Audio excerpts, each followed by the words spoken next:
Ladies and gentlemen, the crime circle is in session.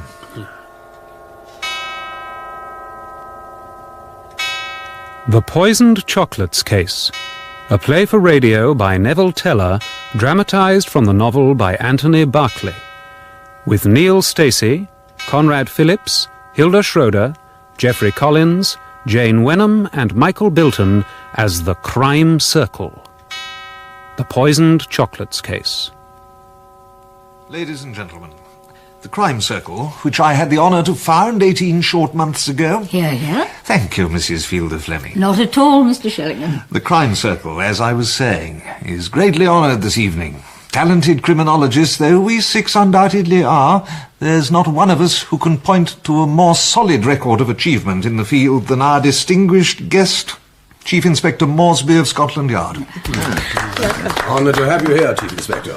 Honoured to be here, Sir Charles. I honestly believe, Chief Inspector, without any disrespect to your own institution, that there's more solid criminological genius in this room than anywhere in the world.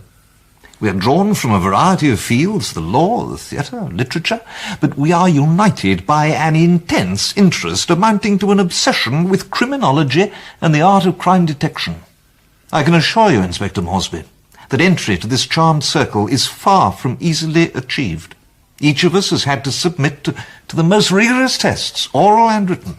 Some of us have gained distinction in other fields, but as far as we're concerned, that counts as nothing. If it did, I, for one, would certainly not be here. Mr. Chitterwick, you may have few outside achievements to point to, but the thesis you submitted on the psychology of the poisoner was quite simply brilliant. Was it not, Mr. Bradley? Oh, major contribution to the subject, in my view, deserves to be published. That's quite outstanding. Oh, Mr. Bradley, Miss Damus, I'm quite overwhelmed. So kind. This is all by way of introduction, to establish, as it were, our bona fides in the eyes of our distinguished guest. Because, by virtue of the powers conferred by you, the president of our circle is permitted to alter at his discretion the arrangements made for any meeting, and that is precisely what, this evening, I propose to do.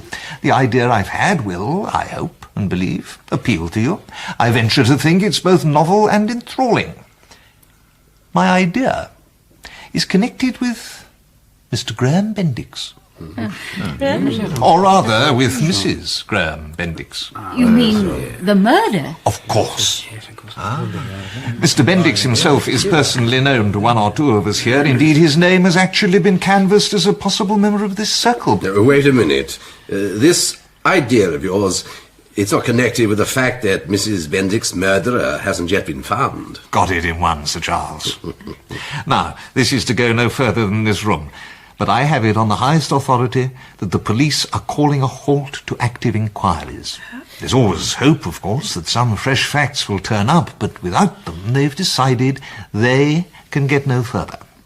My proposal is that this club should take up the case where the authorities have left it. Form an investigative team, do you mean? No, Mr. Bradley. My idea is that if each of us works quite independently of the others, there would be 6 chances of coming up with some result. On my word, it's an interesting idea. Well, Mr. Moresby has very kindly spent most of the afternoon examining the dossier at Scotland Yard, so as to be sure of omitting nothing, and I suggest we allow ourselves a week in which to form our theories, verify our hypotheses, and so on. I think it should be most interesting to see if we all arrive at the same result. Well, are we agreed, then? Everybody's willing to try it out. Well, I think personally... I now have much pleasure in calling on Chief Inspector Moresby to give us the facts in what the press have dubbed the case of the poisoned chocolates. Ladies and gentlemen, I can, of course, only give you the facts at present known to the police. It may be there are other facts to be unearthed that will throw more light on this mystery. Well, be that as it may. On the morning of Friday the 13th of September 1929, something over 2 months ago, Graham Bendix strolled into his club, the Rainbow in Piccadilly. The time was just about 10:30. Morning, Mr. Bendix. Good morning, Lockwood. Any letters? A couple, sir, I think. I'll get Sir Eustace Pennefather's as well while I'm at it. It's just on 10:30. Won't be a moment, sir. Morning. Where's Lockwood? I'm gone for the mail. Bit nippy. It is. Here we are, sir. Good morning, Sir Eustace. This parcel's for you, sir. And 2 letters here for Mr. Bendix. Thought I remembered seeing them. Thank you. My God. What's up? Damn cheek. Never heard anything like it. Lost all sense of decency, these modern tradesmen. They think they can do whatever they like. What is it? Oh, just read that, Bendix. Crossman and Sons, the chocolate people. Well, read on. But at least they consider you a man of taste. Damn nerve. I don't know. They say here they sent you a box of chocolates gratis and with their compliments. Was that it? Well, who the blazes do they think I am? Their pet guinea pig? Well, I'm damned if I'll try their blasted liqueur chocolates for them. Well, there's no real strings attached. They just appreciate any comment. No, I have a few comments they won't appreciate. If they think they're going to get free testimonials from me for their damn confectionery, they've another thing coming. I won't touch their blasted chocolates with a barge pole. I'm dumping them in the waste paper basket. Well, all this is an ill wind, as far as I'm concerned. It's reminded me I've got to get some chocolates myself. A debt of honour. My wife and I were at the theatre last night, that new thriller at the Imperial, and I bet her a box of chocolates she wouldn't spot the villain by the end of the second act. She won. I must remember to get them. Oh, don't bother, you can have these. Well, better than letting them go to waste, I suppose. Are you sure, Sir Eustace? Well, take them, take the whole damn lot. Yeah. Leisure and all. I'm glad to see the back of them. Mr. Bendix spent the rest of the morning aimlessly. Read the daily papers, glanced through the weeklies, and played up to 100 at billiards. At about 12:30, he went back to lunch to his house in Eaton Square, taking the chocolates with him. Now, Mrs. Bendix had told the servants she wouldn't be in to lunch that day, but her appointment had been cancelled, so she was at home. As they were sitting over their coffee after the meal, Bendix gave her the box of chocolates. Comment? Kirsch? Maraschino. Nothing else, apparently. I don't see anything new here, Graham. I bet they're just the same. I'll try this one. Have one? No, thank you, dear. You know I never eat the things. Well, you've got to have one of these as a penance for not buying me a proper box. Catch. Oh. I was wrong. These are different. They're 20 times as strong. For liqueur chocolates, it's no bad thing. Oh, by Jove, I should think they are strong. They must have filled them with neat alcohol. Oh, they wouldn't do that, surely. They really are very strong. They almost burn. I'm not sure whether I like them or not. And that Kirsch one tasted far too strongly of almonds. This may be better. We try a maraschino too. If I must. I can't tell any difference between this and the Kirsch. It's funny, I don't know whether I like them or not. Well, I don't. My tongue feels quite numb. I think there's something wrong with them. I shouldn't eat any more if I were you. Well, they're only an experiment, I suppose. Mr. Bendix remembers that conversation very clearly, because it was the last time he saw his wife alive. A few minutes later, he went out to keep an appointment in the city. He kept his appointment at 3 o'clock. Then he took a taxi back to his club for tea. What's the matter, Bendix? Been taken poorly? Only indigestion, Sir Eustace. I'll be better soon. If you ask me, it was those confounded chocolates you gave me. I thought there was something funny about them. Good God. Joan. I better go and ring my wife up. See if she's been taken like this too. What's up, man? Lockwood! Lockwood! Come on, old fellow. What is it, Sir Eustace? Good heavens, sir. He's unconscious. Well, it looks to me as though he's dying. An attack of some sort. Well, don't stand there gawping, man. Fetch a doctor. Yes, of course, sir. At once, sir. Before the doctor had arrived, a telephone message was received from an agitated butler trying to locate Mr. Bendix, because his wife had been taken seriously ill. In fact, although the butler didn't know it, by the time he got through to the Rainbow Club, she was already dead. Well, ladies and gentlemen, I shan't keep you much longer with these preliminaries. As you know, Mr. Bendix did not die. Luckily for him, he'd eaten only 2 of the chocolates, as against his wife's 7. It was only later, when the chocolates had been sent for analysis, that it was identified as nitrobenzene. Ah, yes.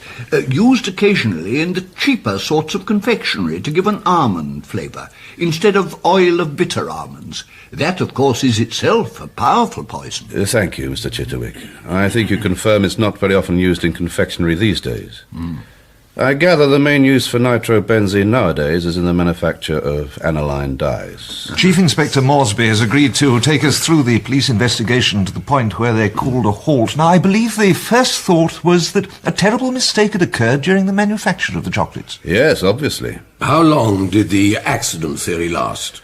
Not long, Sir Charles. To be precise, the one day between the analyst's preliminary identification of the poison and his subsequent more detailed report. Because in examining the chocolates more closely, he discovered several vital facts. First, only the top layer had been poisoned. The chocolates underneath were quite all right. Second, each chocolate in the top layer contained not the liqueur named on the wrapper, but a blend of maraschino, kummel, and kirsch with exactly 6 minims of nitrobenzene. Third, and most damning of all, in the bottom of each of the poisoned chocolates, there was clear evidence of a hole having been drilled and subsequently plugged with a piece of melted chocolate. That clinched it. It was, of course, a case of foul play, a deliberate and meticulously planned attempt to be made to murder Sir Eustace Pennyfather. An attempt which had gone tragically wrong. Did you recover the letter that accompanied the chocolates? Oh, yes, Miss Dammers, and the wrapping paper. They now became of vital importance.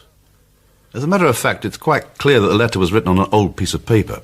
It's distinctly yellow round the edges. I'll pass it round, but please be careful.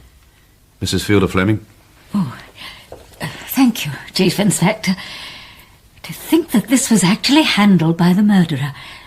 Look, Alicia, it really is quite faded round the edges. To cut a long story shorter, we've had that paper examined by Crossman's usual printers, a firm called Webster's in Frith Street, and they're prepared to swear it's their work. Worse luck. You mean, of course, that if the heading had been a copy, it would have been comparatively simple to discover the printers? Correct, Sir Charles. So all we have got is that the murderer is someone who had access to Crossman's notepaper up to 6 months ago. And that's pretty wide. You said you recovered the wrapping paper as well. Quite right, Mr. Bradley. So we did. I have it here. As you can see, Sir Eustace's name and address are hand-printed. Yes. The postmark? Well, that shows it was sent by the 9:30 p.m. post from the post office in Southampton Street. Right. There's a collection at 8:30 as well, so it must have been put in the box sometime between 8:30 and 9:30.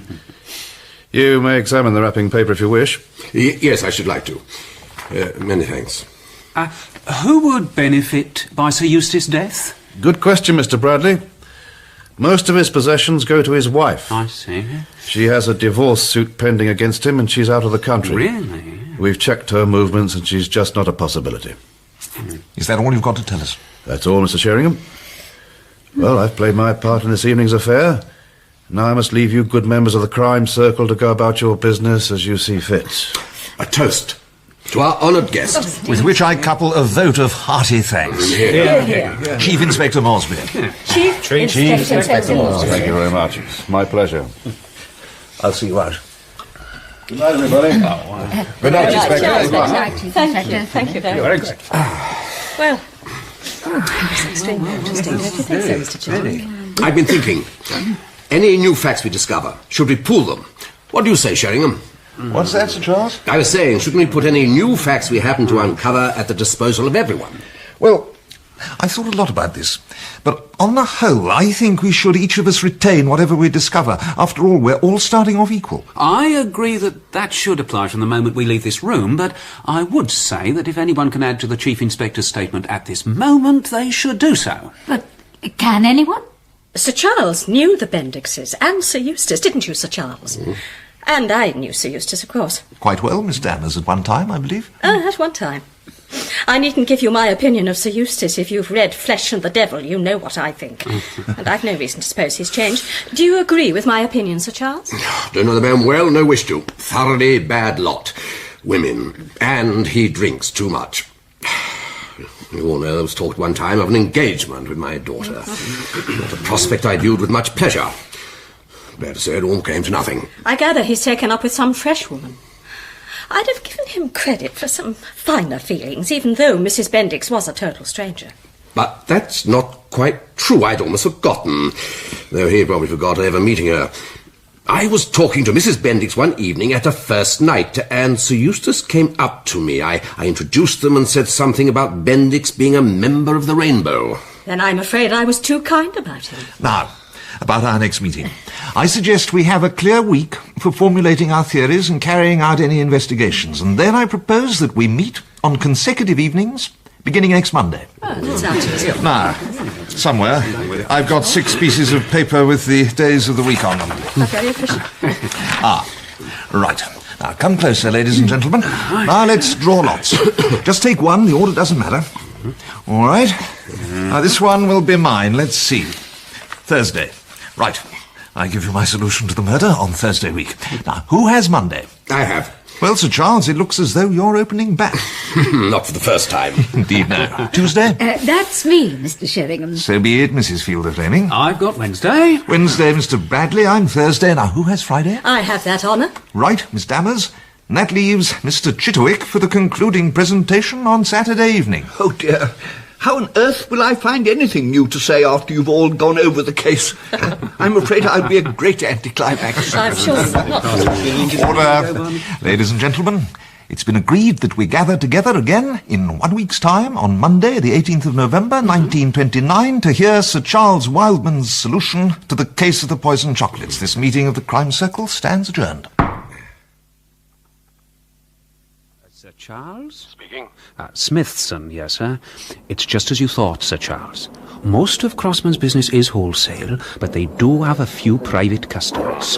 When private orders are sent out, they go with a short note, like, with compliments and thanks. Excellent, excellent. Good work, Smithson. Thank you, Sir Charles. What about that name I gave you? You were quite right, Sir Charles. There was a private account in that name. It was paid up and closed about 9 months ago. There's been no order since. Couldn't be better, Smithson. You've done very well.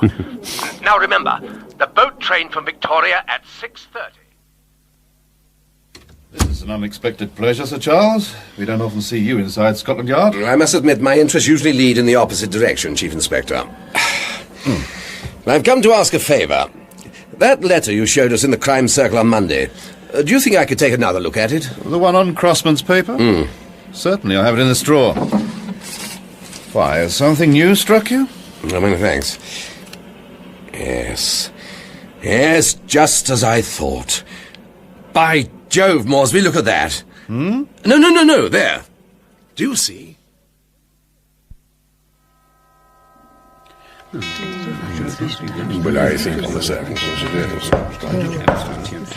Ladies and gentlemen, the Crime Circle is in session. Oh, we are gathered this evening in eager anticipation. All 6 of us have spent the past week in the closest scrutiny of the circumstances surrounding Mrs. Bendix's tragic death, and now one of our number is to expound his explanation of the facts. I call on Sir Charles Wildman, KC. Thank you, Mr. President. Ladies and gentlemen. Now, I set about this matter with only one question in mind, the question which no criminal can avoid leaving behind him. Cui bono? Who gains? Who, to put it bluntly, would score by the death of Sir Eustace Pennyfather? There were only 3 definite clues in this case: the chocolates, the letter, and the wrapper. Of those, it was the letter that intrigued me the most. That sheet of Crossman and Sons notepaper. I could not imagine how the criminal could have thought out the plot and then set about acquiring the notepaper without arousing suspicions. The conclusion is obvious. It was the ability to obtain a sheet of Crossman's notepaper in a totally unsuspicious way that explains why it was used at all. In short, the choice of poisoned chocolates as the murder weapon depended on the possession of a sheet of Crossman's notepaper, not the other way round. That's a very interesting point indeed, Sir Charles. Most ingenious. Sheer guesswork, I admit, but guesswork justified in the result.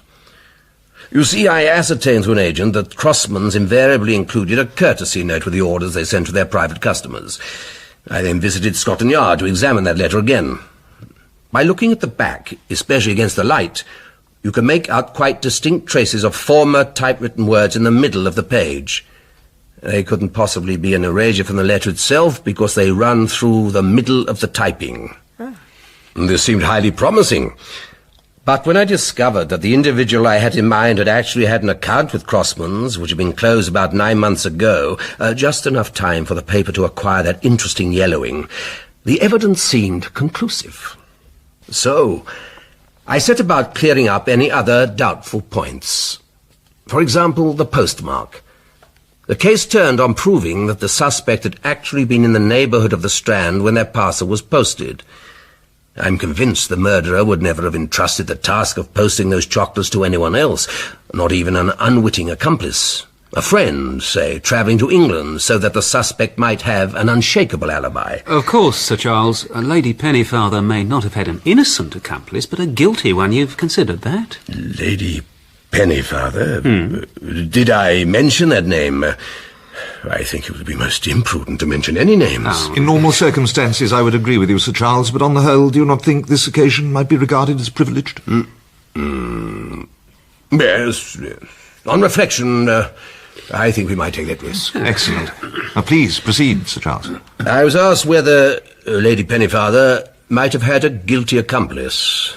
I have satisfied myself she did not. She planned and carried through the affair alone. But how could she, Sir Charles? We know she was in the south of France the whole time. The police investigated that point. She has a complete alibi. She had a complete alibi. I have destroyed it. Good heavens, Sir Charles. What have you found out about poor Pauline? Just this, Mrs. Fielder Fleming. 3 days before the parcel was posted, Lady Pennyfather left Menton and went, ostensibly, for a week to Avignon. At the end of the week, she returned to Menton. Her signature is in the hotel register at Avignon. She has the receipted bill. Everything is in order. The only curious thing is that apparently she did not take her maid, a very superior young woman, with her. And yet the maid did not stay at Menton. Did the maid vanish into thin air? Oh, I see. How ingenious. Highly ingenious. It was the maid who had the week's holiday at Avignon while the mistress paid a secret visit to England. So, Lady Pennyfather did have an accomplice. An innocent accomplice. My agent questioned the maid tactfully. Lady Pennyfather told her she had to go over to England on urgent business, but because she'd already spent 6 months of the current year there, she'd have to pay British income tax if she so much as set foot in England again that year. This plan was a way round, eased by a handsome gift to the girl. How very clever of you, Sir Charles. I have no actual proof of her stay in this country. That will be for the police. But in all other respects, I submit that my case is complete. I regret exceedingly having to say so, but I have no alternative. Lady Pennyfather is the person responsible for Mrs. Bendix's death. We must congratulate you, Sir Charles. Your solution is as brilliant as it is surprising. Only one question occurs to me. Motive. Why should Lady Pennyfather want to murder her husband? Especially since she's in the middle of divorcing him. This is the moment to reveal some personal information. You already know there was talk of an engagement between Sir Eustace and my daughter. Indeed. Not many weeks before Mrs. Bendix died, Sir Eustace came and formally asked me to sanction an engagement as soon as his wife's decree nisi had been granted. I need not tell you all that transpired at that interview. What is relevant is that Sir Eustace told me that his wife had been extremely unwilling to divorce him, and he had only succeeded in the end by making a will entirely in her favour, including his estate in Worcestershire. His life was, moreover, heavily insured in favour of Lady Pennyfather. You cannot fail to grasp the significance of this. Lady Pennyfather stood at that moment to become a comparatively rich woman on her husband's death. But rumours are reaching her ears of a possible marriage between that husband and another woman as soon as the divorce is complete. What more probable than a new will and life insurance as soon as such an engagement is concluded? Her character is already clear from her willingness to accept an inducement to divorce. She is obviously a grasping woman, greedy for money. Murder is only one more step for such a woman. And what about the chocolates? Is it part of your case that she prepared them over here or brought them with her? Is that material? Well, surely it's very material to connect her with the poison. Nitrobenzene. She'd have no difficulty in getting hold of that. You don't know Pauline, Sir Charles. Lady Pennyfather. I do not. Evidently. You don't agree with Sir Charles' theory, Miss Dammers? Oh, I do not. May I ask why? Certainly, Mr. Chitterwick.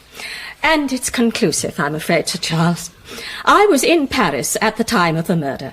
Just about the time the parcel was being posted, I'm afraid I was talking to Pauline Pennyfather in the foyer of the opera. What? I should apologise for not interrupting you before, I suppose, but I wanted to see what sort of a case you could put up against her. And I really do congratulate you. A remarkable piece of inductive reasoning. If I hadn't happened to know it was built upon a complete fallacy, you would have had me quite convinced. But why the secrecy? Why the impersonation? Oh, Sir Eustace wasn't the only one waiting for the divorce to marry again. And in the interim, Pauline, quite rightly, didn't see why she should waste valuable time after all. She isn't as young as she used to be. But you know the rules governing divorce, Sir Charles. The King's Proctor is always waiting to pounce on the so-called innocent party, isn't he?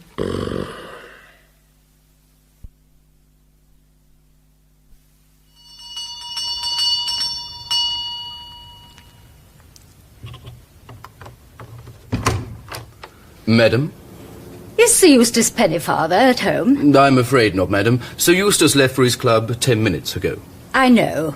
I saw him go. It's you I want to talk to. Madam?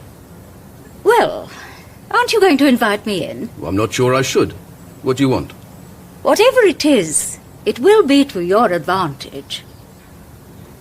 Come in, madam. Mr. Barker, isn't it? Quite right. But you have the advantage of me. My name is Hilda Flamming. You may have heard of me. You write plays, don't you? I've 2 on in London at the moment. Well, what can I do for you? I'll be quite open with you. I want information, and I'm willing to pay for it. Information? About Sir Eustace. What do you want to know? About his so-called engagement to Miss Wildman. I'm not sure it's ethical for a man to reveal his master's private affairs. There. Will that stave off the pangs of conscience? Very generous, madam. Now, did he love the girl? Love? He doesn't know the meaning of the word. What then? Money, of course. Sir Charles Wildman's a very rich man. Is Sir Eustace in financial difficulties? I should say. But he'll even be worse off once the divorce goes through. He's not only got the racing and the other gambling debts, he'll have that settlement on Lady Pennyfather to meet. He saw his salvation in Miss Wildman. Do you know, he promised me £100 on the day he led that filly to the altar. His words, not mine. Poor Miss Wildman. Well, ladies and gentlemen, it's Tuesday, and here we all are together again as arranged. Mrs. Hilda Flamming, if I may coin a phrase particularly apposite in your case, the stage is yours. Ladies and gentlemen, I have a very difficult duty to perform.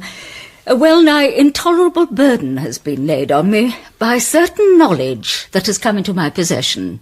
You mean you've solved the little problem? With infinite regret, I have. Now, it's not surprising that I should regard this crime from the point of view of my calling. In fact, of one of the oldest dramatic situations. And very soon, everything became only too clear. I am referring to what is commonly known as the eternal triangle. Now, I wasn't expecting a hackneyed situation. After all, a triangle need not necessarily include a husband and wife among its members. Any 3 people can form one. What's that? What exactly are you trying to say, Mrs. Hilda Flamming? We've agreed to waive the law of slander. That is right, is it not, Mr. President? We utter any name without fear or favour. Perfectly correct, Mrs. Hilda Flamming. Very well, then. I will go on. My triangle had 2 of its members, Sir Eustace and the girl he was proposing to marry. Where was the third person to be found? You'll note that so far I agree with Sir Charles's explanation of this case.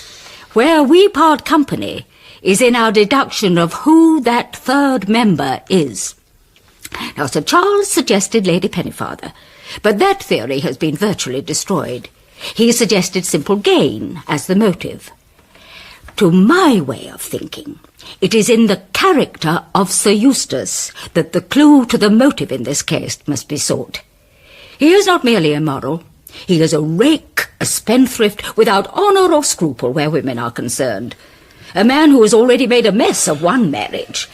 Therein lies the key to the mystery. Mr. President, I'm afraid I don't quite understand where Mrs. Fielder Flamming is leading us. Is she making the preposterous accusation that some friend of my daughter's is responsible for the crime? Well, I really don't know, Sir Charles. May I remind Sir Charles that I have not yet finished developing my case? Damn stupid case, if you ask me. I have succeeded in obtaining two pieces of vital evidence. The first is that Sir Eustace wasn't in love with Miss Wildman at all. He intended to marry her simply for what he hoped to get of her father's money. Your money, Sir Charles. Very interesting, Mrs. Fielder Flamming. How did you discover that? From Sir Eustace's manservant, Mr. Sheringham. I interrogated him. He was quite open, on payment of a reasonable consideration. Rather a tainted source, don't you think? Oh, I was able to verify most of what he said, Mr. Chitterwick. And that brings me to the second piece of my evidence, the foundation stone of the whole structure, the very reason in the murderer's mind for what he had to do. Miss Wildman was hopelessly, unreasonably, irrevocably infatuated with Sir Eustace Pennyfather. May one ask how you found that out, madam, from my daughter's maid? Of course. Detecting, I discover, is an expensive hobby. Let me now go on to connect my murderer with the few facts at our disposal. That letter, for example. I examined it closely the other evening.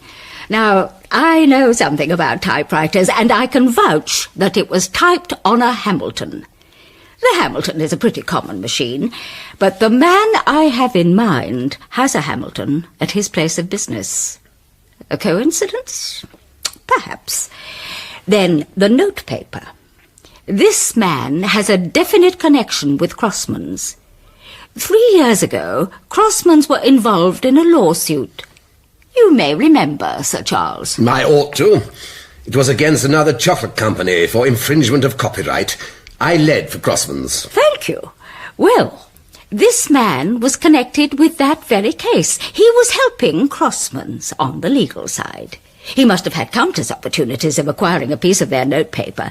And what more natural than that he should still have a sheet, yellowed now with age, and with a note jotted in the middle. That, I suggest, explains the erasure. Then the postmark. The man I have in mind was attending a public dinner in the Hotel Cecil on the night the parcel was posted. And the Hotel Cecil, I need not remind you, is a stone's throw from the Southampton Street Post Office.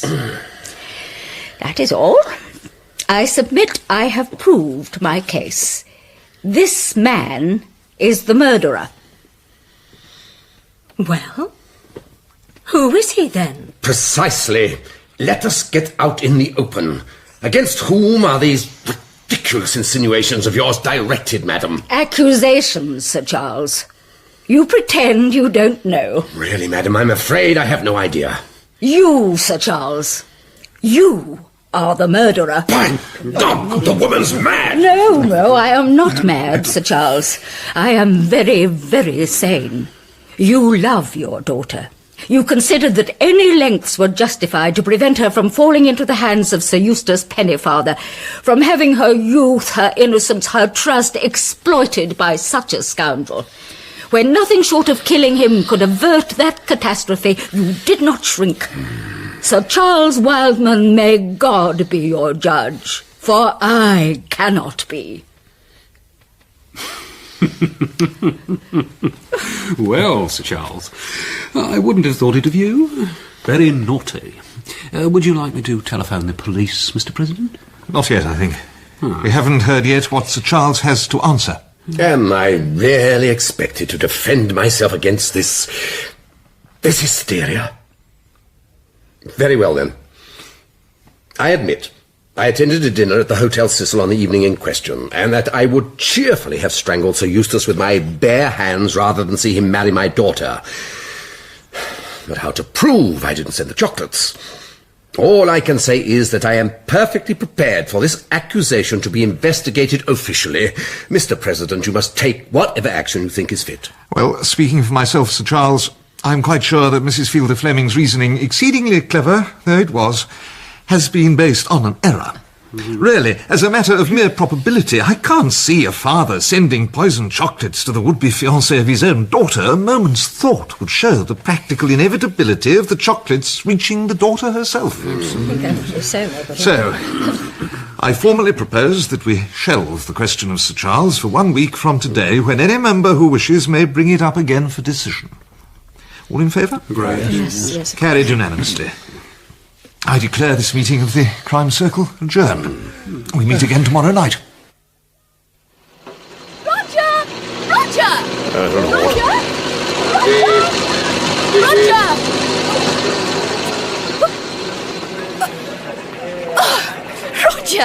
Roger Sheringham, I do declare. The very person I wanted to see. Hello, Marguerite. Roger, do tell me, you are taking up this dreadful business of poor Joan Bendix's death, aren't you? Don't say you're not. It's simply too dreadful. You really ought to try and find out who sent Eustace those chocolates. Yes, well, I was horrified. You see, Joan and I were such very close friends. Quite intimate. We were at school together. Oh, did I interrupt you? Not really. I was only going to say that... The awful thing, the truly terrible thing, is that Joan brought the whole thing on herself. Now, isn't that appalling? What did you say? Well, you know about that bet she made with Graham? The bet about spotting the villain before the end of Act 2. A classic case of tragic irony. If she hadn't made that bet, dear Graham Bendix would never have taken her that box of chocolates and she'd be alive today. Well, Roger dear, I've not told this to a living soul, but I know you'll appreciate it. Joan wasn't playing fair. Wasn't playing fair? How do you mean? I mean, she'd seen that play before. We went together the very first week it was on. She knew who the villain was all the time. If only she hadn't tried to score off her husband. Oh, poor girl.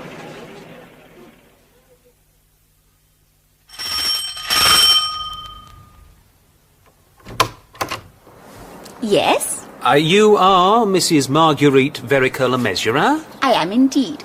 Oh, but you don't look like a policeman, not one teeny bit. Have I done something awful? Do tell. Oh, no, madam, nothing like that. I hope you will forgive the intrusion, but I represent the publishing firm of Smithers and Fowler. We understand you have a particular interest in books on crime. But how terribly clever of you. I simply adore criminology. So we've been told. Now, madam, I have here a brand new publication, Popular Murder, by the well-known writer of detective fiction, Morton Harrogate Bradley. Would you care to examine it? If you then wish to place an order, I can guarantee delivery within 2 days. My dear, I should simply adore helping you to make up your quota. But do come with me. I've something to show you. Oh. Over here. Oh, but this is magnificent, madam. I congratulate you. A truly impressive collection of books on crime. And here, voila. Popular Murders by Morton Harrogate Bradley. I placed an order the very moment I heard it was coming out. Next time, do call before publication. I'll tell the publishers, madam.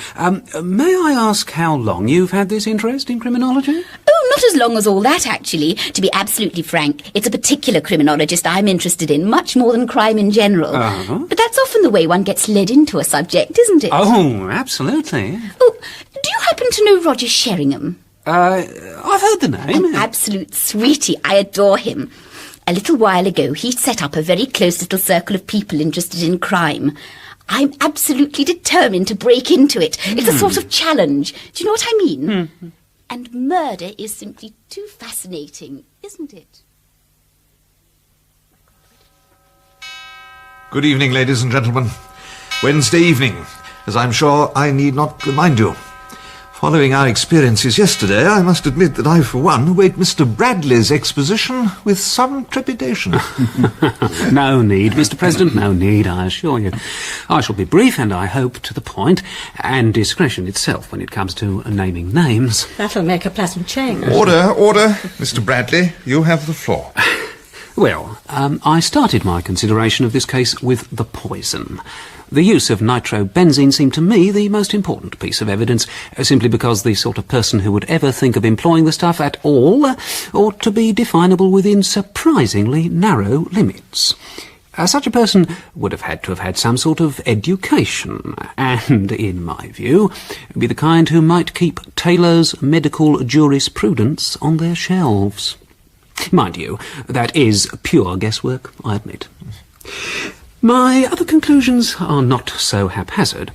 It struck me that Chief Inspector Moresby could have been a little more forthcoming last week, so I rang him up, and I learned that the typewriter was a Hamilton No. 4, that the handwritten address was written with a fountain pen, almost certainly an onyx fitted with a medium broad nib, and that the ink was Harfield's. Based on this, what I did was to copy my own detective's methods and set about the business systematically. I drew up a list of conditions which this criminal of ours must fulfil. I won't bore you with the details, but I will say that I have calculated that the mathematical odds against their all being fulfilled in one person are in excess of 4 billion to 1. They include the requirement to have some chemical and a good deal of criminological knowledge, to be reasonably well educated, to have access to Crossman's notepaper, a Hamilton No. 4 typewriter, an onyx fountain pen fitted with a medium broad nib and filled with Harfield's ink, and to have been in the vicinity of Southampton Street Post Office between 8:30 and 9:30 on the evening before the murder. Have you found someone, in spite of these astronomical odds, who fits the conditions? I suppose she must, since she did it. But I haven't been able to check them all. She? Oh, yes, it was a woman. Oh, that's the most obvious thing about the case. I wonder it's never been mentioned. Oh, surely this is quite obviously a woman's crime. It would never occur to a man to send poisoned chocolates to another man. Oh, aren't you going to tell us who did it, Mr. Bradley? My dear Miss Dammers, it's no good, since I can't prove it. Besides, there is a small matter of the lady's honour involved. She happens to have been Sir Eustace's mistress at one time. Then you think jealousy is the motive? Convinced of it. But what I am not convinced of is that the intended victim was really Sir Eustace. Not the intended victim? Well, how do you make that I'll out? tell you. I've discovered that Sir Eustace had a lunch engagement on the day of the murder. An engagement that was cancelled in the event. Now, it was certainly with a woman, but almost certainly not with Miss Wildman. He was very secretive about it, but in my opinion the woman who sent the chocolates knew about that lunch. She may not have known about the cancellation. My suggestion, and it is only a suggestion since I can't substantiate it, is that those chocolates were not intended for Sir Eustace at all, but for the sender's rival, the lady who'd arranged to have lunch with him on the day of the murder. This is quite a new idea. And this unknown, discarded mistress? Not unknown to me. Does she possess a knowledge of chemistry and crime? Well, I happen to know that the good lady has a copy of Taylor's medical jurisprudence, and that in her flat there's a whole bookcase filled with works on crime. She's a personal friend of yours. I've only met her once, when I was posing as a door-to-door salesman. Oh, and while I was there I saw a photograph of Sir Eustace. I'd already discovered it from another source, but that confirmed she had been one of his lady loves. Oh, by the way, Sheringham, you know the naughty lady. I do I? Yes, I thought I might. Look here, if I write the name down, do you mind telling me if I'm right or wrong? Not in the least. I was going to suggest something of the sort myself. There. That's the person, I suppose. Quite right. And you base most of your case against her on her interest in criminology? You might put it like that. Then you're wrong, Bradley. What? Dead wrong. Of that, I'm quite sure. Really, Mr. President? Well, then I accept your assurance. To be honest, I'm not sure I ever quite believed it myself.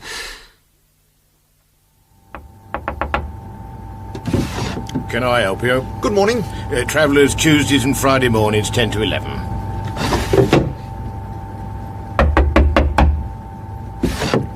Look, I've told you, we only see travellers... I'm not a traveller, at least not a commercial one. Well, what do you want? I'm a solicitor. I'm inquiring into the matter of a certain Mr. Joseph Lee Hardwick, who was employed here in the nitrobenzene department. Never heard of him. No, but you do have a nitrobenzene department. You can scarcely deny that a major perfumery company has a nitrobenzene department. Well, what of it? It's been reported to my firm that this man met his death because insufficient warning is given to employees about the dangerous nature of this substance. Now, Are you saying one of our men died? I don't believe it. I'd have been the first to know if it. It had been hushed up, I'd like you to show me a copy of the warning hung up in the factory. Well, look, I'm very sorry. I can't oblige you. But I do know all the workers are warned it's poisonous, and everyone's very careful about how it's handled. But to go round the factory, you'll have to see one of the directors. No need at all. Thank you. Learned all I wanted. Good morning. Yeah, good morning to you. You see, my firm is very particular about its notepaper, and we've been very badly let down. Now, I've come to Webster's because a friend of mine has recommended you very highly. Oh, we do have a reputation, sir. My friend was very struck with a heavy cream-laid paper of yours. I'm not sure I can find it. I wonder if you served him. Do you know, I believe I've got my friend's photograph on me this very minute. 1 second. Yes, there. Recognise it. So that's your friend, Well, isn't that strange?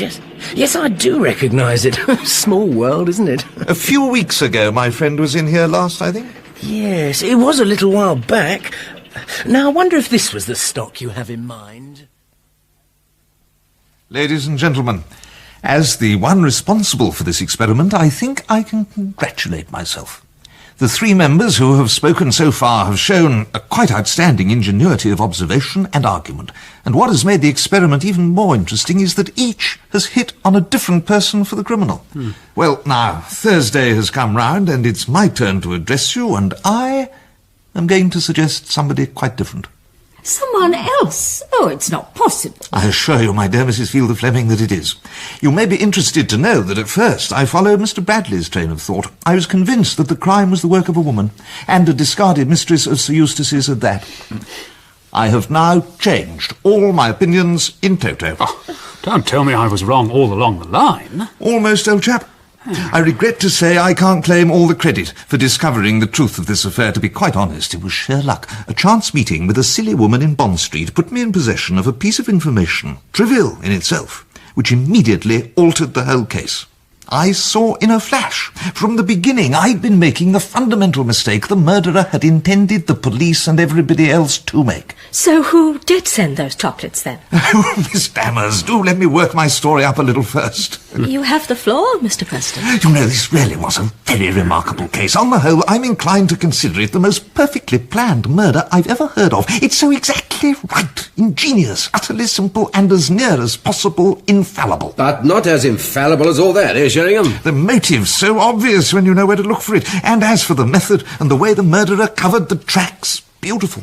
Everything was anticipated. The soap was left lying about in chunks, and we all hurried to stuff our eyes with it. Really, Mr. Sheringham, you're getting quite lyrical. A perfect murder makes me feel lyrical.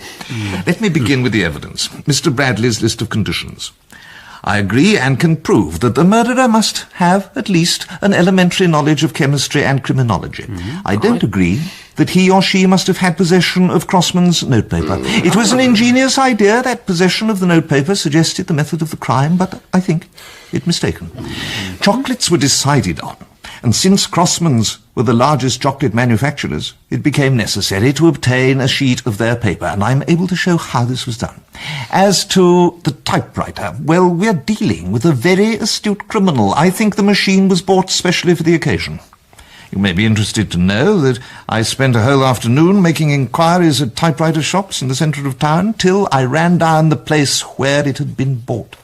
The shopkeeper was able to identify my murderer from a photograph I had with me. And where is the machine now? Well, at the bottom of the Thames, I expect. To continue. Yes, I agree. The criminal must have been at Southampton Street Post Office the night before the murder. My murderer has a mild alibi, but it doesn't hold water.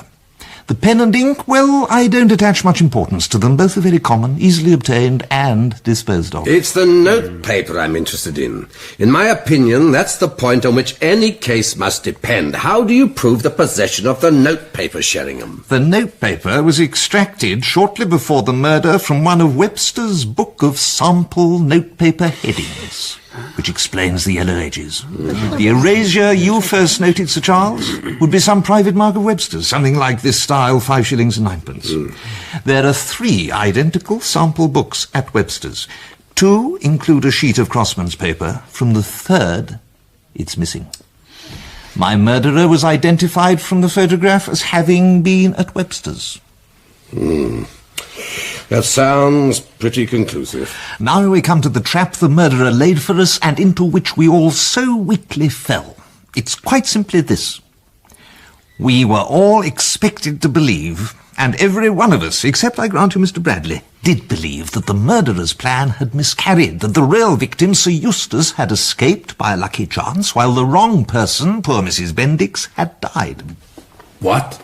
Good heavens, you don't mean... Are you suggesting that... You're not saying... Exactly, ladies and gentlemen, the plan did not miscarry. On the contrary, it went through flawlessly. Very much the right person was killed. What's all this you're now telling us? How on earth do you make it out? What I'm saying, quite soberly, is that Mrs. Bendix was the target all the time. And what finally opened my eyes to the plot, the vital piece of information I got in Bond Street, was this. Mrs. Bendix had seen that play before she went to it with her husband. You see the significance? Well, it means she already knew the answer to that bet with her husband we've been told about, the bet about the identity of the villain. But you've all heard Mrs. Bendix described as a straightforward, honest girl. Does that square with the idea of her making a bet to which she already knew the answer? Oh, very pretty. You get the point now, Mr. Bradley. It's a psychological impossibility. Ergo, she didn't. Ergo, that bet was never made. Ergo, Bendix was lying. Ergo, Bendix wanted to get hold of those chocolates from Sir Eustace for a different reason from the one he stated. That's my case. So, the murderer is Graham Bendix. Without a shadow of a doubt. But the motive... Quite simply, Bendix was tired of his wife. I found out that his name's been mentioned in connection with more than one woman, even since his marriage, usually actresses. I'm pretty sure his wife wasn't prepared to tolerate infidelity, not even passing episodes. But the real trouble was that she was too close with her money, and that I know for a fact.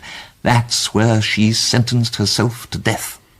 One of the first things I did was to look up the firms Bendix is interested in. You know, they're all rocky, all need money. And I found time to run down to Somerset House. It was just as I suspected. Joan Bendix's will is entirely in his favour. £500,000 worth. Motive allowed. But how about the nitrobenzene? I think I can satisfy you. Nitrobenzene, as you know, is used in perfumery. In the list of Bendix's businesses is the Anglo-Eastern Perfumery Company. I made a special and dreadful journey out to Acton for the express purpose of finding out whether Anglo-Eastern used nitrobenzene. It turned out they did, and that they knew how deadly it is, so Bendix had every opportunity to learn about the substance and, indeed, to obtain some, though I'm inclined to doubt that. I think he'd be cleverer, probably made the stuff himself. It was a well-planned affair, wasn't it? He must have thought he'd planned against every possible contingency, and so he nearly had. It was just that little bit of unlucky grit that gets into the smooth machinery of so many clever crimes. He didn't know his wife had seen the play before. Of course, he left the theatre during the first interval and posted the parcel. Well, it seems to me that we made something of a mistake in turning the man down for membership here. We thought his criminology wasn't up to standard, didn't we? Well. We could hardly be expected to know that he was a practical criminologist rather than merely a theoretical one. Mr. President, I have something I feel I must say. By all means, Mrs. Fielder Fleming. Sir Charles, I offer you my sincere apologies. I've been proved quite wrong. I withdraw any suggestion that you were connected with this crime. Oh, please, don't refer to it, madam. The experience was, in any event, an interesting one. Mr. Sheringham, why do you think Mr. Bendix took the risk of not destroying the forged letter and the wrapper when he had the chance? He very carefully didn't do so. Both pieces of evidence had been specifically designed to point away from him. But wouldn't it be a great risk to send poisoned chocolates like that to Sir Eustace? I mean, Sir Eustace mightn't have gone to his club that morning, or not offered to hand them over. Or supposing he'd given them to someone else, not Bendix. Really, Mr. Chitterwick, I've tried to demonstrate that the man is a master of his craft. You don't imagine he'd actually send the poisoned chocolates through the post, do you? Of course not. He sent a normal box, exchanged them for the poisoned ones on his way home. I must emphasise, we're dealing with a very great criminal. That dosing of himself with the poison, really, that was a masterstroke. He exaggerated his symptoms, no doubt, but the effect on everybody was tremendous. In fact, our Uncle Bendix is a great man. He really is. You've no doubt at all that he's the criminal? None at all, Miss Dammers. I agree.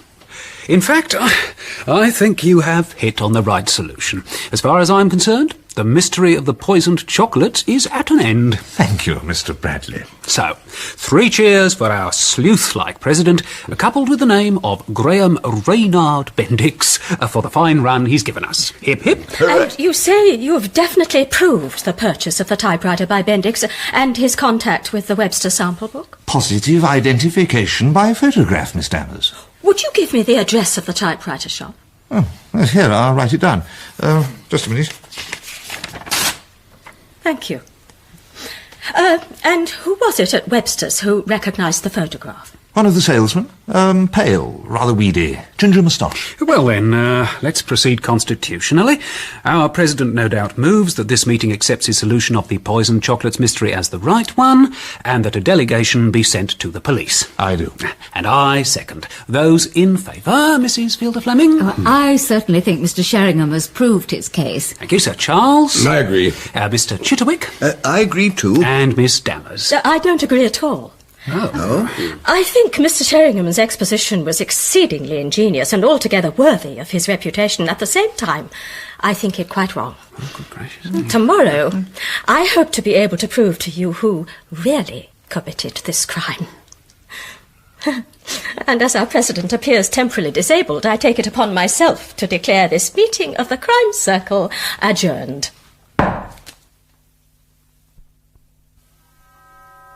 I'm not sure how we've all managed to get through the last 24 hours. Last evening, to my satisfaction and to that of 4 other members of this circle, I exposed the perpetrator of this crime. The evidence I laid before you I would claim to be as convincing as it is possible to conceive of. Miss Dammers rejected it.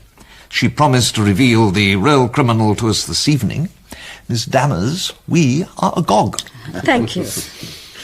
First, I must pay tribute to our president. Mr. Sheringham's methods were a model to all of us. If there were any justice, they should have led him to the right solution. It was sheer bad luck. They did not. However, I certainly agree with him that the crime didn't fail in its objective. Joan Bendix was certainly the intended victim. Then who on earth? A little patience, Mr. President. Now, you acknowledge that your case rested on the bet between Mr. and Mrs. Bendix, and you deduced from what you had heard of Mrs. Bendix that the bet never existed at all. Ah, well, Mr. Sheringham, you were too lenient in your interpretation of feminine psychology. Mrs. Bendix was not quite so honourable as she painted herself. I'm afraid I have overwhelming evidence that the bet was made. You have? Certainly. There is a witness Mrs. Bendix made, still employed in the Bendix household. It was while we were going up the stairs. She said, "It's a judgment on me, Dolly. I should never have made that bet with Mr. Bendix." And I said, "What bet, madam?" And she said, "I had a bet with him for a box of chocolates, and I'm sure it's those chocolates." She knew, you see, even then. So we have Mr. Bendix displaced from his temporary role of villain and back again in his old part of second victim. But to prove it beyond question, I'm afraid I must demolish yet another of your conclusions, Mr. Sheringham. You made the point that 10:30 in the morning was a most unusual time for Mr. Bendix to arrive at his club, and therefore highly significant. Well, that is perfectly true. Unfortunately, you attached the wrong significance to it. The reason wasn't guilt, but the connivance of the real murderer. You might have given Mr. Bendix the benefit of the doubt by at least asking him. You asked Graham? Certainly I did. What could be more obvious? My name is Alicia Dammers. We have met. I knew Joan quite well. Oh, yes, Miss Dammers, of course. I believe you wrote soon after. Yes, I did. Such a terrible thing. It's about that I'm phoning. Really? You know all about Roger Sheringham's crime circle. I think you're down on the list of potential members. Yes? Well, we're very dissatisfied with the failure of the police investigations so far. I see. So we decided to pool our deductive powers and see if we could find out who sent those poisoned chocolates. But you're not likely to succeed where the police have failed, are you? Oh, I don't know. I think we're getting somewhere. Now, there's a special meeting of the circle tonight, Mr. Bendix, and I need just a little bit of information. Well, I'll do what I can. A lot seems to turn on the time you arrived at the Rainbow Club that morning. Why did you get there at 10:30? It's very early. It is for me. Eustace Pennyfather seems to make a point of it. But, do you know, no one's ever asked me that. Not even the police. No, I got there at 10:30 to take a telephone call. To take a call? But why the club? Well, to be honest, it wasn't the sort of call I wished to receive at home. You mean it was from a woman? Miss Dammers, I'd really rather not discuss it. I'm sorry, Mr. Bendix, but I hope you'll bear with me. This may be quite crucial. I really do need to know how it was that you went to your club that morning expecting to receive a call. You put me on a spot, Miss Dammers. In the circumstances, I feel very badly about it all. The truth is that the previous afternoon I'd been rung up at the office by a young actress I'd met once or twice called Vera Delorme. She plays a small part in Heels Up at the Regency. She asked me if I'd be free to take her out to a quiet lunch somewhere. I said I'd be delighted, and she said she hoped to be free, but she'd ring the club to confirm between 10:30 and 11. I see. Well, that certainly explains a number of things. I'm very grateful to you, Mr. Bendix. But, Alicia, what things does that explain? I don't quite see it. You don't? But suppose Mr. Lorme straightly denies ever having rung Mr. Bendix at all. Oh. And, of course, that was the first thing I verified. She never did. Then your murderer had an accomplice, Miss Dammers? He had two, both unwitting. Ah, yes. You mean Bendix and the woman who telephoned? And isn't it quite obvious who that was? Why do you think Mr. Lorme's name was used? Because Mr. Bendix hardly knew her, of course, and would certainly not recognise her voice on the telephone. Obviously, the real speaker was Mrs. Bendix. Of course. Mrs. Bendix. Carefully primed by somebody about her husband's peccadilloes. But I'm afraid I'm getting on rather too fast. I'd better complete the destruction of Mr. Sheringham's case before I build up my own. Oh, dear, oh, dear. Really, Mr. Sheringham, you have altogether too great a faith in human nature, you know. I went round to that typewriter shop this morning, and I taxed the man roundly with having told you a lie. He admitted it, grinning all over his face. Well, as far as I could make out, all he wanted was a good Hamilton No. 4, and I had a good Hamilton No. 4 to sell. There was no harm I could see in agreeing that his friend had bought his Hamilton here. What's the odds? My machine's as good as anyone else's. No reason to lose the sale. Anyway, I could have met the fellow in the photograph. I see all types in this shop, I can tell you. And as for the salesman in Webster's, he was just as ready to admit he might have made a mistake. Only the gentleman seemed so anxious. It would have been a pity to disappoint him, and he did seem likely to place quite a big order. Well, that does rather seem to dispose of your evidence, Mr. Sheringham. So it would appear. Mind you, I do agree that the notepaper was extracted from that sample book at Webster's. The attendant who pretended out of innocent politeness to recognise the photograph that Mr. Sheringham showed him was able to recognise in earnest the one I produced. And not only recognise it, but identify the original by name. Really? Mr. Sheringham made a few other small points which I thought it advisable today to blunt. For instance, He decided that because most of the small firms Mr. Bendix is involved in are not flourishing, Mr. Bendix must be in desperate need of money. But a little more inquiry would have revealed that only a very small proportion of Mr. Bendix's money is invested in these concerns. By far the greater part is still where his father left it when he died, in government stocks and safe industrial concerns. And so the motive Mr. Sheringham gave him for his wife's death completely disappears. So it would appear. Ladies and gentlemen, please accept my apologies for misleading you. I take it, Miss Dammers, that you are now ready to give us your own solution to the mystery? Of course. Now, after I had cleared up Mr. Bendix's reason for arriving at his club that morning so early, there remained only one obscure point, apparently of no importance, to which no one had given any attention. I mean the lunch engagement Sir Eustace had had that day, which must subsequently have been cancelled. I don't know how Mr. Bradley discovered this, but I got it from that useful valet who gave Mrs. Fielder Flamming so much interesting information. Oh, I must admit that in this area I have an advantage over other members of this circle. Not only did I know Sir Eustace himself so well, but I knew his valet too. Backed by acquaintance and money, I was able to extract a good deal from him. Funny you should ask that, Miss Dammers. I did book Sir Eustace a private room for lunchtime for the day of the murder. Fellows Hotel in Jermyn Street. Do you know it? For the day of the murder? Are you sure?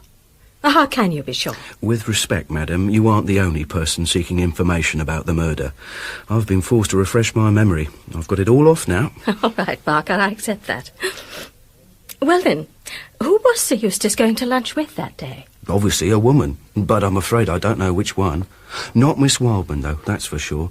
All his dealings with Miss Wildman were quite open. This he kept secret, even from me. I don't know what he got up to, not by a long chalk. And then it was cancelled? On the day before the murder, yes. It was suddenly called off. I never knew why.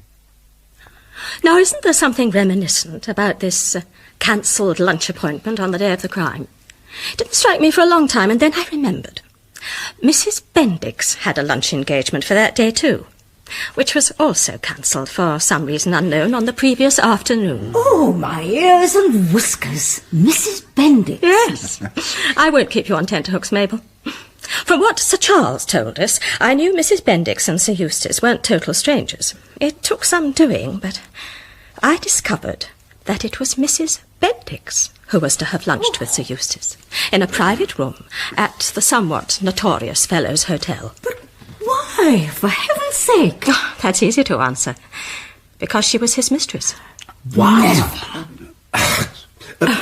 Can you substantiate that statement? But of course. I have sworn depositions to prove it. Mrs. Bendix had been in the habit of lunching at least twice a week with Sir Eustace, and occasionally dining too. Always at Fellows, always the same room, a room, I may say, with a bedroom leading off, a bedroom invariably used, according to their regular waiter. I imagine that would be accepted as clear enough evidence of adultery, Sir Charles? Oh, undoubtedly, undoubtedly. They must have made a curious couple, those two. Perhaps it was their widely differing scales of values that brought them together. A good woman often thinks she can reform a bad man. Vice versa. The trouble with Joan Bendix was that she was obsessed with her own goodness. I would guess that her mind would have turned quite soon towards putting matters to rights by telling her husband, arranging a divorce, and marrying Sir Eustace. Of course, nothing would be further from his mind. Comparatively wealthy as Joan Bendix was, he had set his sights on an heiress, Miss Wildman. The more pressing Mrs. Bendix gets, the more he hates her. Oh, then she must have heard about Miss Wildman. That must be stopped at once. She tells Sir Eustace that if he doesn't break it off, she will break it off for him. He sees the whole thing coming out in a second divorce court, and all hopes of Miss Wildman and her fortune gone forever. Something has to be done, but what? Nothing short of murder will stop the damned woman's tongue. But how to set about it? No, Miss Dammers, that's not Sir Eustace's book. It turned up about 2 months ago. I know it's not his, Barker, it's mine. Taylor's Medical Jurisprudence. I wondered where it had got to. I think he must have lifted it from my flat. Rather dry sort of book for Sir Eustace. Oh, I don't know. You'd be surprised what you can learn from it. The man deserves what's coming to him. However, let me complete the reconstruction. He organises the nitrobenzene and fills the chocolates. He arranges to meet Mrs. Bendix for lunch, intending to make her a present of them. Of course, they are to arrive by post that morning, and the porter at the Rainbow is to be his witness. But then he sees the flaw. If he gives the chocolates to her in person at the Fellows' Hotel, his intimacy with her must be disclosed. So he finds a much better plan. He gets hold of Mrs. Bendix and spins some story about her husband and Vera de Lorme. Characteristically, she falls in with the idea of ringing up her husband, pretending to be Vera de Lorme, to find out whether he will jump at the chance of an intimate lunch. The presence of Mr. Bendix at the Rainbow is therefore assured for the next morning, and Sir Eustace can hand over to him the chocolates. As for the bet that clinched the charade, I'm sure it was arranged in some way by Sir Eustace. I won't attempt to show how. That would be mere guesswork. If you've any solid evidence to support this theory, Miss Dammers, I do suggest... Meaning, the evidence I've already given isn't solid enough for the legal mind. Well, it happens I've been saving something up. Something absolutely and finally conclusive. Now, I have here 2 documents. The photograph I obtained from Chief Inspector Moresby the other day. It is of the forged letter, actual size. I should like everybody to compare it with this typed copy of the letter. Will you look at them first, please, Mr. Sheringham, and then pass them round? Notice particularly the slightly crooked S's and the chipped capital H. There isn't the slightest doubt about it. Those 2 were typed on the same machine. You will find that machine not at the bottom of the Thames, Mr. Sheringham, but in Sir Eustace's rooms. Miss Dammers, I congratulate you.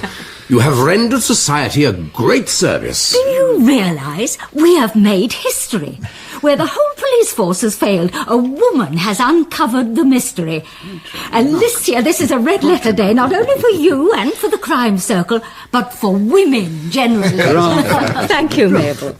How nice of you to say so. Mr. Sheringham, I think you'd better take charge of those documents. And, as president, perhaps you'll inform the police. Well, I better see Moresby tonight. Will you come with me, Sir Charles? It would add weight. Certainly, certainly. Excuse me. I suppose you couldn't put it off for 24 hours, could you? Put it off? But why, Mr. Chitterwick? Well, I haven't spoken yet, you know.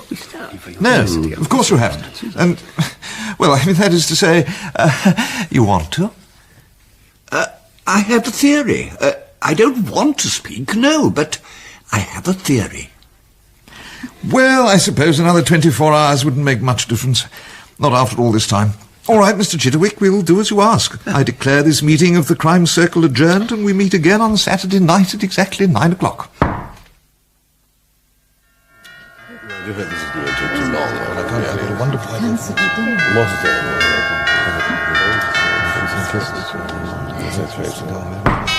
Good evening, ladies and gentlemen. We meet for the 6th and last of our extraordinary sessions. Now, at one point last night, we didn't expect to be having this meeting. As we're all aware, it is being called at Mr. Chitterwick's request. I therefore call on Mr. Chitterwick to address us.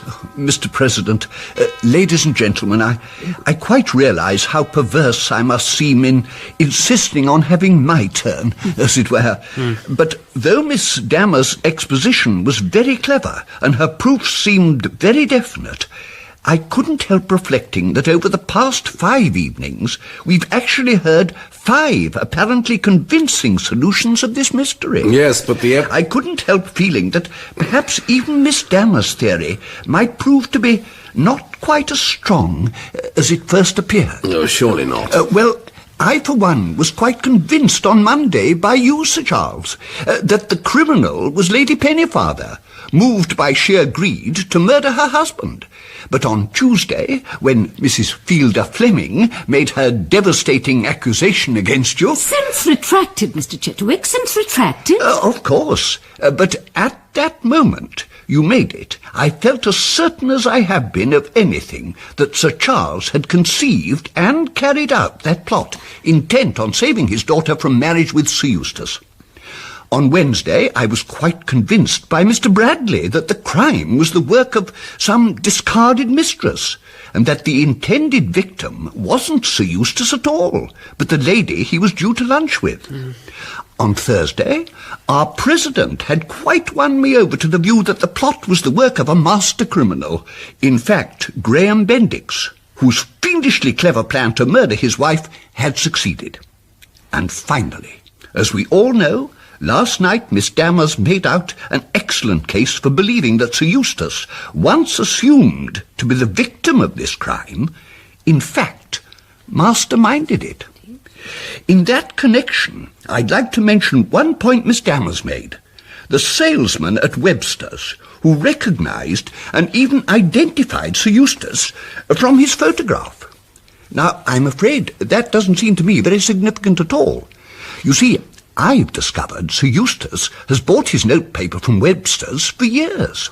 He's really quite well known there. So what we're left with is the typewriter and the copy of Taylor's medical jurisprudence. But you can't possibly get round those. I can certainly suggest an explanation for the typewriter and the Taylor, which leaves Sir Eustace quite innocent. You can? How do you explain them, then? Well, to put it one way, that you were right, Mr. President, in thinking of the criminal as extremely able and ingenious. In other words, the typewriter and the Taylor were, among a whole lot of other matters, what is the technical term? Rigged. Oh, rigged. I say, damn good, Chitterwick. But can you substantiate that? Oh, yes, I think so. You'll be telling us next you know who did it. Oh, I know that. You know it? Well, who is it? Out with it. But you've practically told me yourselves. Coming last of all, my task has been comparatively simple. All I had to do was to sort out the true from the false in everybody else's statements, and, well, there was the truth. It's as clear as can be. Don't you think you'd better take us through your sifting process? Of course. Sir Charles was the first to point out the erasure on the piece of Crossman's notepaper. He was right, too, when he suggested that Sir Eustace's impending divorce was really the mainspring of the tragedy. But I'm afraid he didn't draw the right inference. Lady Pennefather was not the criminal. Mrs. Fielder Fleming contributed the vital information that Sir Eustace wasn't in love with Miss Wildman at all. If he had been, I very much fear it would have been Miss Wildman who met her death instead of Mrs. Bendix. God, that clinches it. Discarded mistress. As for you, Mr. Bradley, you reached the truth in almost every particular. Thank you. You saw it was a woman's crime. You deduced outraged feminine feelings underlying the whole affair. It was really most penetrating. In fact, I did everything possible except find the murderer. Well, that is so, of course. And then we come to Mr. Sheringham. Don't leave me out. Oh, but you were so nearly right. Oh, then it was all aimed against Mrs. Bendix. Haven't I told you about that? Oh, I'm afraid I'm doing this in a very muddle-headed way. Yes, it's partially true to say the plot was aimed against Mrs. Bendix, but the real position, I think, is that it was aimed against Mrs. Bendix and Sir Eustace jointly. You came very near the truth, Mr. Sheringham, except that you substituted a jealous husband for a jealous rival. Very near indeed. I'm glad I was right about something. And Miss Dammers, most helpful. Although not convincing. Not convincing, but your information about the affair between Mrs. Bendix and Sir Eustace was really the foundation stone of the whole business. I didn't see how it could fail to be. The major point of difference between us is a fact I have discovered by dint of some effort today. It is this. Far from being bored with Mrs. Bendix, as you postulated, Miss Dammers, Sir Eustace was quite infatuated with her, far more so than she with him. And that is one of the determining factors in this tragedy. Miss Dammers is, however, quite right on many other points. Taylor's medical jurisprudence was indeed used to plan the crime, but her own copy, now in Sir Eustace's rooms, was planted there by the culprit. She was right also about the method used to lure Mr. Bendix to the Rainbow Club, except that he was sent there not to receive the chocolates from Sir Eustace, but simply to witness Sir Eustace receiving the parcel. That was all. It was a wicked plot. The idea was to connect the chocolates with Sir Eustace in the mind of the wronged husband. Oh, and while we're on the subject of the chocolates, the other reason they were sent to the club was so that Sir Eustace would be sure to take them with him to the lunch appointment with Mrs. Bendix. What was not taken into account was that the appointment might be cancelled. And the motive, Mr. Chitterwick? Revenge, as far as Sir Eustace is concerned. Jealousy, as regards Mrs. Bendix. Oh, dear me, this is very delicate ground. Though she had concealed it successfully from her friends, the lady who planned and carried through this crime had been very much in love with Sir Eustace. She became his mistress a long time ago. Sir Eustace was very much in love with her too, and although he used to amuse himself with other women, they had agreed that this was all right as long as there was nothing serious. I think it was understood between them that he was to marry her as soon as he could induce his wife to divorce him. But when the divorce was finally arranged, Sir Eustace was in such low financial straits that he found it imperative to marry money instead. The lady was naturally disappointed, but at least she knew Sir Eustace wasn't in love with Miss Wildman. And then something quite unforeseen happened. Sir Eustace not only fell out of love with her, he fell unmistakably in love with Mrs. Bendix. Moreover, he succeeded in making her his mistress. Now you see the problem. Sir Eustace was getting his divorce, and it was on the cards that he would end by marrying Mrs. Bendix, the real beloved. If I may quote the obvious, hell hath no fury like... Can you prove all this, Mr. Chitterwick? Oh, yes, I think so. I'm inclined to doubt it. Hadn't you better continue, Mr. Chitterwick? Yes. Oh, yes, so then this lady formed her terrible decision and made her very clever plan. Her old right of access to Sir Eustace's rooms enabled her to smuggle in the tailor's medical jurisprudence and to type the letter on his typewriter one day when he was out. It was easy for her, when ringing Mr. Bendix, to imitate the sort of voice Mr. Lorne might be expected to have. Mr. Chitterwick, do any of us know this woman? Yes. An ex-mistress of Sir Eustace's, eh? Well, yes, but nobody had any idea of it. At one time they were seen together quite frequently.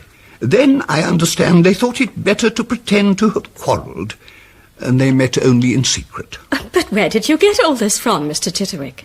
I've been talking to Sir Eustace. He's let certain things slip. I doubt if you can prove any of it. Isn't it time you told us this woman's name, Chitterwick? It's very strange, you know, how murderers never will let well alone, isn't it? It happens so often. I'm quite sure I'd never have stumbled on the truth in this case if the murderess hadn't tried to fix the guilt on another person. Why tempt Providence? Oh, well, I'd better clear up the remaining point. It's about the lady's alibi for when the parcel was posted. I think it was an afterthought, owing to a piece of luck. I happen to know that this lady has an explorer friend, a somewhat unconventional woman, often away on expeditions. She never stays in London more than a night or two, but I found out she did so immediately before the crime. This woman, her name, by the way, is Jane Harding. Jane Harding? Alicia, don't you? Yes, I do. Miss Harding came to London from Paris and stayed for 2 nights at the Savoy. She then left London for Africa on the morning the chocolates were delivered. Now, I think the murderess had previously hurried to Paris and had asked Miss Harding to post the parcel when she came to London, making sure it would arrive on the morning of Sir Eustace's lunch appointment. Yes, but where does all this leave us? You haven't said. Oh, dear me. This is very difficult. Poor Mr. Chitterwick. Mr. Preston, I wonder if you would excuse me. I'm afraid I have an appointment. Well, yes, Miss Dammers, yes, of course. I'm so sorry not to be able to stay here to hear the rest of your case, Mr. Chitterwick. But really, no, as I said before, I really doubt very much whether you'll be able to prove it. I really must leave. Goodbye. She's perfectly right, you know. I'm quite sure I can't. But there isn't the faintest doubt, I'm afraid. Not the faintest.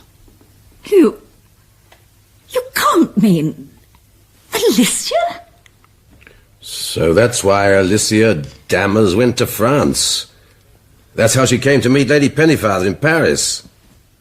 She didn't conceal it, did she? Remember how she proved Lady Pennyfather couldn't have posted that parcel. I still can't believe it. So, we did have a practicing criminologist among us after all. How quite interesting. But now, ladies and gentlemen, what the devil do we do? What the devil do we do? In The Poisoned Chocolates Case by Anthony Berkeley, dramatised by Neville Teller, Roger Sheringham was played by Neil Stacy, Mrs. Fielder Flamming by Hilda Schroder, Sir Charles Wildman by Conrad Phillips, Moresby by Victor Winding, Chitterwick by Michael Bilton, Bradley and Smithson by Geoffrey Collins, and Alicia by Jane Wenham, with William Eedle as Lockwood, Mark Straker as Bendix, Clive Panto as Sir Eustace, Eileen Tully as Mrs. Bendix, and Deborah Cranston as Marguerite. The producer was Brian Miller.